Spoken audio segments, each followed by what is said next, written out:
China, sonríe. China. China. China. China. Arr.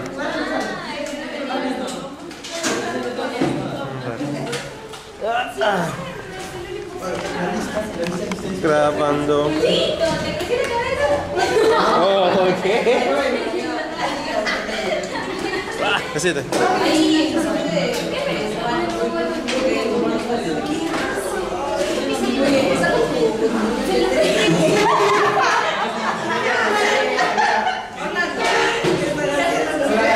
¿Qué hayas dicho?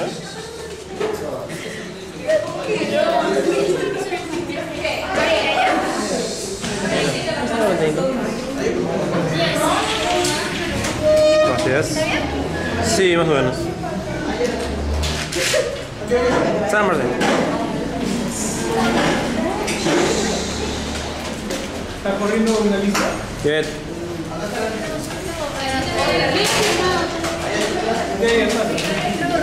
Ya está.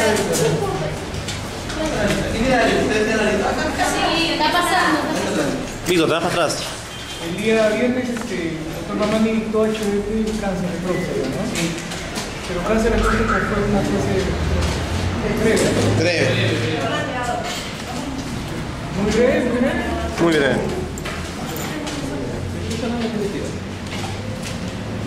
¿Qué te quejas? Aquí 3 por 1, ya post, audio y video. Vamos a hacer ahora TBC.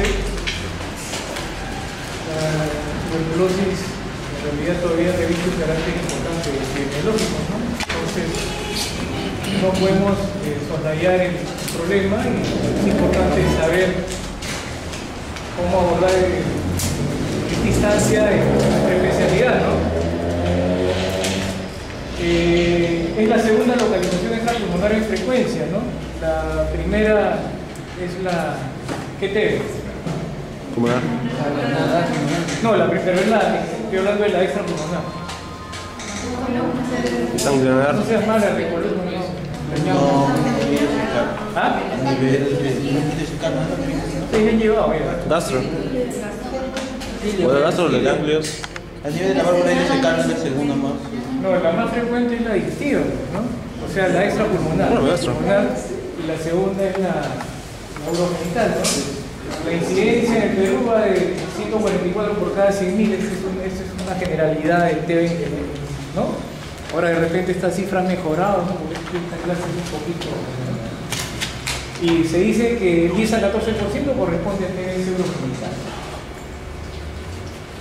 Afecta más a hombres que a mujeres, proporción de 2 a 1, no me pregunten por qué.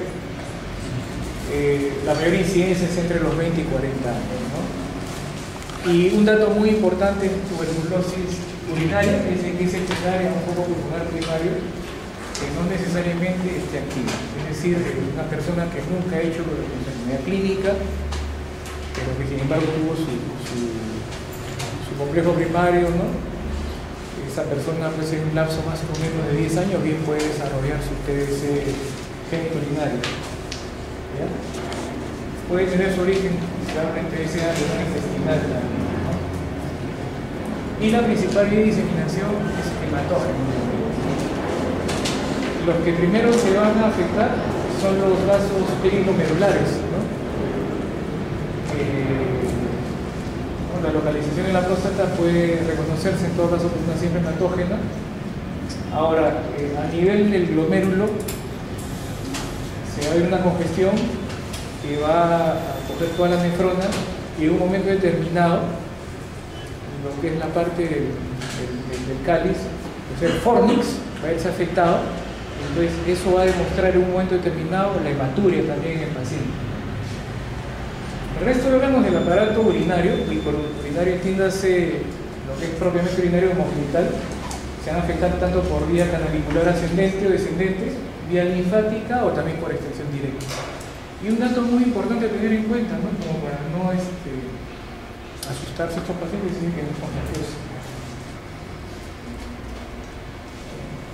Como les decía, a nivel de grado 1, las clasificaciones de las lesiones renales son corticales, a nivel de sanguíneos adyacentes al glomérulo. Es clínicamente silente, es un paciente que en en realidad uno no conoce al enfermo todavía. El grado 2 hay tuberculomas que progresan hacia la zona medular y llegan a afectar las papilas de los cálices menores, los deforman. Entonces eso tiene pues una manifestación radiológica, ¿no? Es el síndrome de la mordedura de ratón, es la amputación de los cálices, ¿no? Y en este caso uno ya puede determinar a nivel de segmento urinario la microhematuria por lesión capilar. ¿Ya? En grado 3 hay lesiones ulcerativas y por ende fibróticas posteriores a nivel del ñoquio ureteral y también a nivel del entreno uretero de la vejiga, ¿no? Entonces, esa condición puede generar la estenosis ureteral, ¿no? El caso, y esto posteriormente puede llevar a hidronefrosis, o sea, generarse una neuropatía obstructiva como punto de partida de una tuberculosis. Grado 4, cuando hay una destrucción del parénquima como tal, ¿no? Y por supuesto, pues con la hidronefrosis severa y la exclusión funcional, es decir, ya falta de ausencia de función renal, el paciente que puede llegar a la atrofia renal completa, con calcificación total, riñón básico, es decir, un riñón linfogranulomatoso, ¿no? Un riñón que puede dar la idea también de un tumor renal, confunde muchas veces con tal. Ha habido alguna situación en la que una masa renal que se asumía como tal, como tumor renal, ha sido pues una TB por riñón mástico, ¿no? Por una lipoescleromatosis muy marcada, ¿no? Nosotros a nivel ureteral vamos a tener dos zonas claves que son las más afectadas, ¿no? Esta es pregunta de examen, que van a ser a nivel de las zonas de estrechez fisiológica, ¿no? Que son las uniones ureteropiélvicas y ureterovesicales. Probablemente por ser las zonas, digamos, de menos calibre en el uréter, también son las zonas que con más facilidad pues se obliteran, ¿no? Por esa misma razón, ¿no?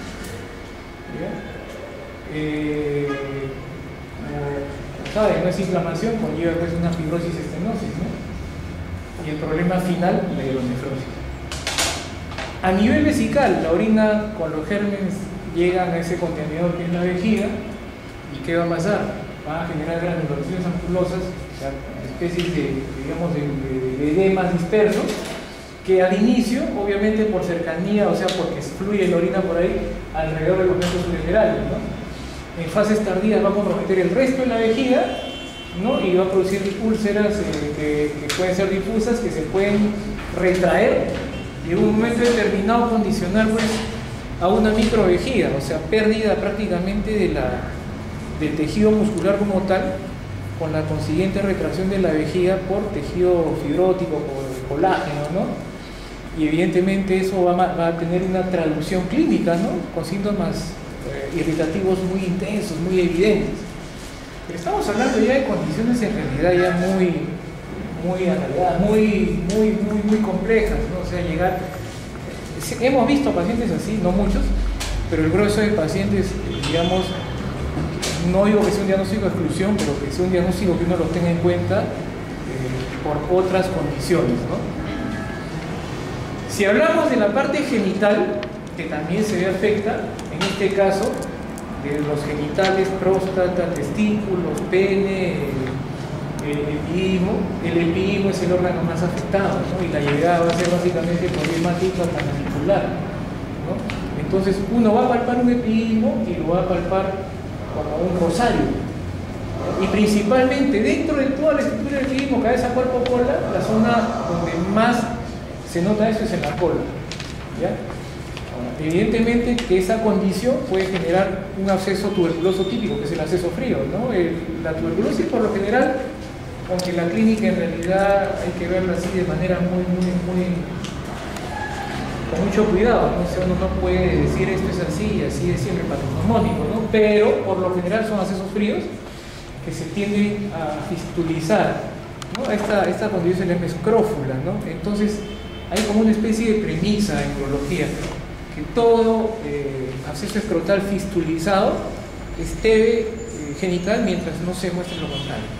Tenemos que buscarlo, ¿no? Evidentemente, si es que nosotros no tenemos la sospecha de TB de otra zona, ¿no? TB urinaria, en este caso, TB renal, ¿ya? Y por supuesto que esta condición puede llevar a sospecha de esterilidad. Y cuando hablamos pues de epidimo, pensamos que también se puede afectar el testículo, que básicamente la afectación principales beneficios. La próstata se afectará por vía hemática, puede ser confundida con una prostatitis crónica. La biopsia me dirá el diagnóstico, pero en realidad llegar a, pues, a una condición de prostatitis tuberculosa es tener un paciente de repente comprometido, es decir, un paciente no comprometido, que tenga, que esté venido a menos, de repente que hicimos unos supresores y todo lo demás para llegar a esta condición. Es muy raro. En realidad yo solo he visto un paciente con prostatitis tuberculosa, ¿no? Por Padomi, lo vi en su casa y el paciente se murió al día siguiente de la visita que le hice porque lo había, o sea, salió muy mal, ¿no? Un paciente no sé. He preguntado y es muy frecuente. ¿Qué hacer? ¿Cómo buscar el problema? Tengo que buscar primero el antecedente, investigar contactos, como cualquier tuberculosis, pero acá tenemos una cosa que es muy, a veces inespecífica. No tenemos al paciente sintomático respiratorio, nada. En todo caso, la idea es un paciente que generalmente llega con ¿qué? Con síntomas irritativos bajos.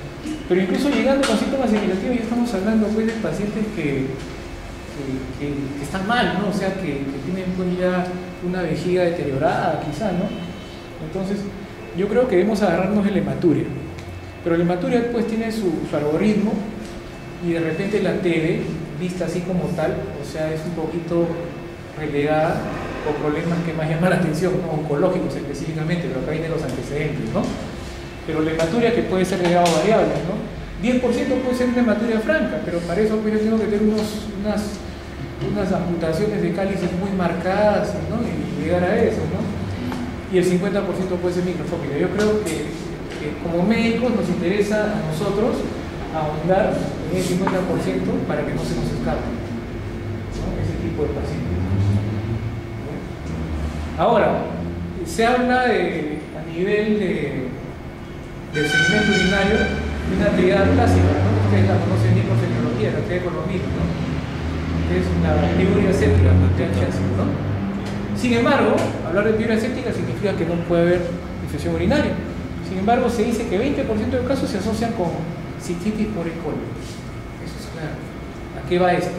Pacientes que vienen con cistitis crónica, ¿no? Y uno indaga, no sea cistoscopía, ¿no? Ver de repente por ahí en la cistoscopía ve lesiones que llaman la atención, las biopsias y puede pasar, ¿ya? En el varón, un detalle importante a tener en cuenta es la hematospermia. El paciente de repente tiene una eyaculación sanguinolenta. Teniendo en consideración otros diagnósticos, otros síntomas paralelos, yo podría hacer unidad clínica y orientarme y buscar este problema. Siempre y cuando pues de repente yo no tenga esa fluorosis leve o tumefacción del epidimo, de repente tengo un epidimo normal, pero tengo hematospermia, podría buscarlo. Pero si yo tengo tumefacción del epidimo con hematospermia, yo creo que la cosa está más cantada, ¿no? Y en la próstata, ¿qué se va a encontrar? Desde el punto de vista patológico o otras novulaciones y una zona cinturada que a veces me hace pensar hasta en cáncer de próstata, ¿no? Incluso, como son zonas de abscesos, me pueden dar hasta PSA elevado.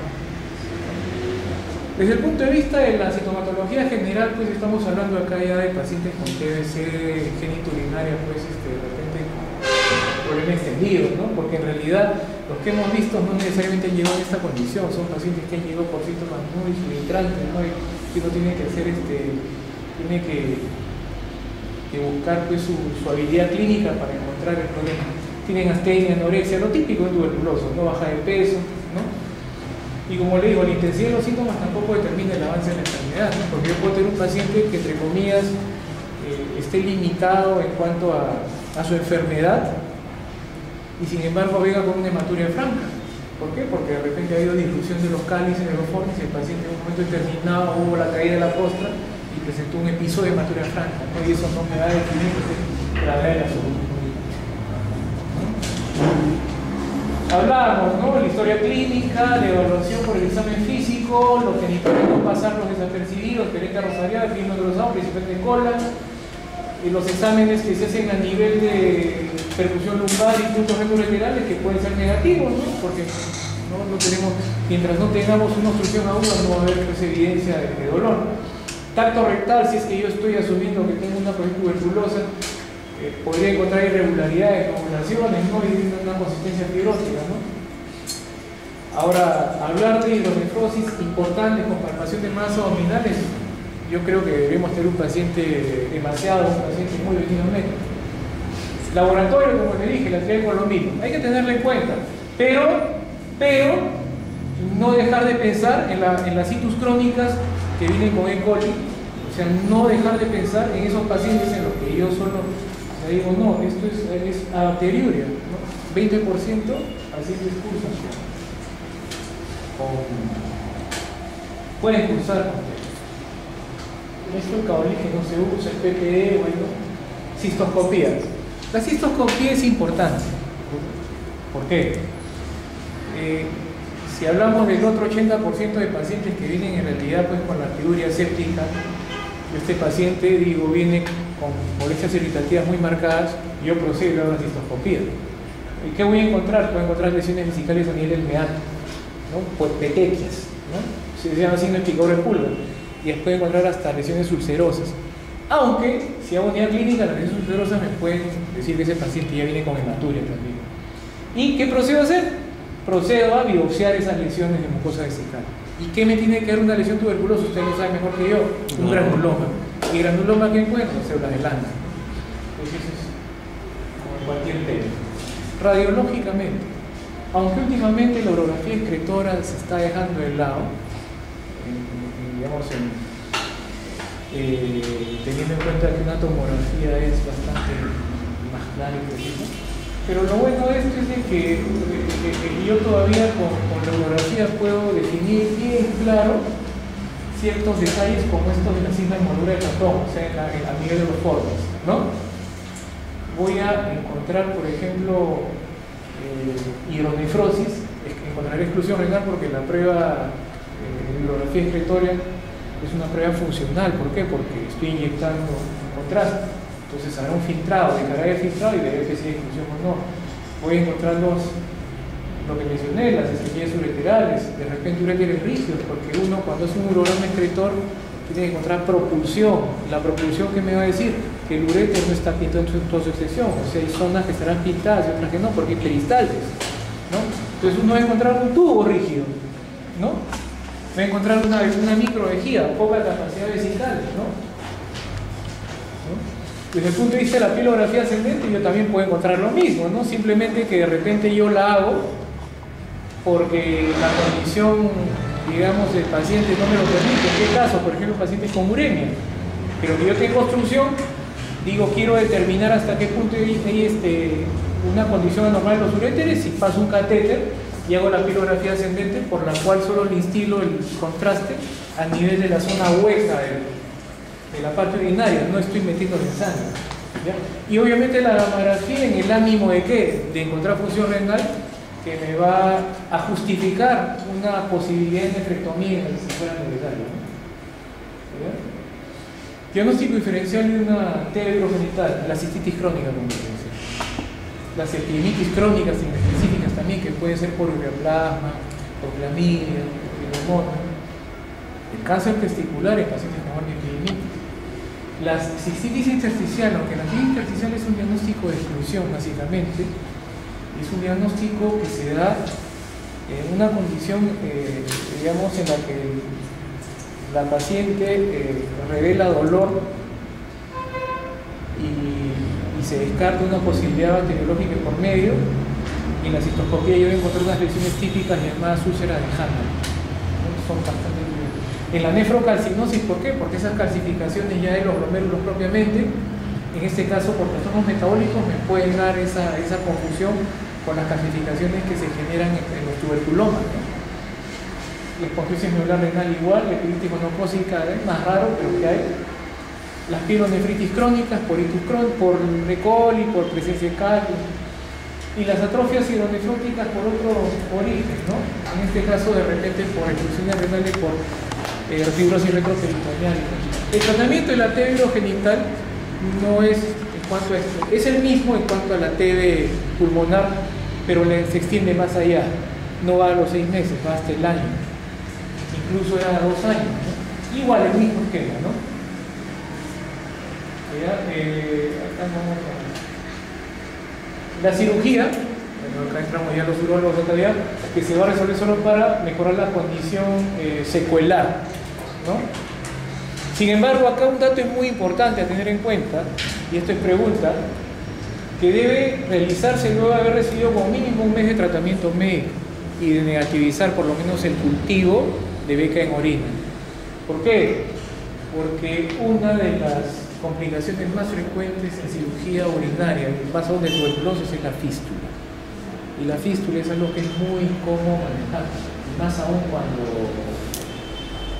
es un problema tuberculoso de por medio. ¿Qué tipo de cirugía se hacen? Nefrectomías, epidemectomías, orquiectomías, nefroureterectomías, cirugías conservadoras como nefrectomías parciales, autotrasplantes no los he visto, pero está escrito. Las dilataciones ureterales se pueden dar, ya no están planteadas, ¿no? Las dilataciones ureterales, en todo caso, lo que se hacen son las pastillas, ¿no? Los reimplantes ureterales, ¿por qué? Porque algo que me olvidaba decirles es la manera como se suele implantar un uréter en vejiga tuberculosa, ¿no? En punta de lápiz.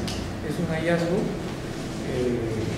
radiográfico, urográfico más que nada, ¿no? Entonces, asumamos de que hay una estrechez a nivel del unión urétero-vesical, es imprescindible, o sea, si es que yo busco salvar ese riñón, hacer el reimplante, seccionar ese pedazo de uréter malogrado y hacer el reimplante, pero por lo menos teniendo en cuenta también el tratamiento previo que recibe el paciente para que no se fistulice. ¿Ya? El reemplazo de uréter con cemento intestino también está escrito. No lo hemos hecho, no lo hemos visto, pero está bien. Es todo. ¿Ya? Hablar de TB es hablar de una enfermedad que se cura. Pero hablar pues de una TB urinaria complicada con lo que les he dicho, con los reimplantes y todo, ya estamos hablando de las posibilidades de complicaciones propias de esas pastillas que se suelen hacer. ¿Ya? ¿Ya? Una pregunta de TB. Vamos a ver poco en realidad. Hay rachas, ¿no? Pero no encontramos tan frecuentes como otros. Pero hay. Y muchas veces nos quedan como el diagnóstico de exclusión. O sea que son pacientes que vienen con hematurias que pueden ser microscópicas y con muy discretos síntomas irritativos. Entonces uno hace la evaluación, espera el cultivo de beca en orina que toma como 45 días y de repente sale por ahí, ¿no? Incluso uno les pide todas las pruebas radiográficas del caso y no encuentra lesión, ¿no? Pasa eso. No es, de repente yo les he pintado el cuadro pues, de un paciente pues, típico con la historia natural de 30 años, 40, nada, ¿no? Que venía pues no, prácticamente cada vez, ¿no? Un paciente delgado, venía menos, ¿no? Ahora es un poco más, ¿no? Un detalle importante, ¿no? En pediátricos es difícil encontrar esto, por una razón muy clara. Se dice que la diseminación y la evolución del problema, o sea, una vez que se implanta la tubería hematógena a nivel del glomérulo, tarda por lo menos 10 años. Entonces, hablar de una TB renal en un paciente de 5 o 6 años no lo vemos. La formación del tuberculoma y todo eso, por lo menos toma 10 años. Por eso que es frecuente entre 20 a 40 años. ¿Alguna otra pregunta? Tienen ustedes jueves, viernes y el martes, ¿no? 3 días más, ¿no? La clase, ¿no? La clase sigue según el cielo, lo único que cambia. Las clases siguen, ¿no? Sí. O sea, a pesar del cambio de grupo, las clases se mantienen, ¿no? Creo que todas las semanas siguen, ¿no? Sí. De uro. ¿De urología? Sí. ¿Cuándo acabó? Las clases, la teoría. Las teorías no las tengo, sale según el sílabo que han dado ustedes. Lo único que nos han dado es la de práctica. No, porque pueden ir con pacientes por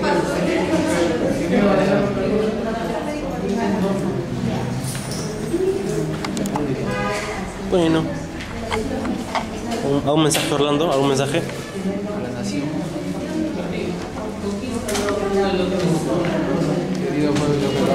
¿Más fuerte, qué? ¿Quién es la relación? Se puede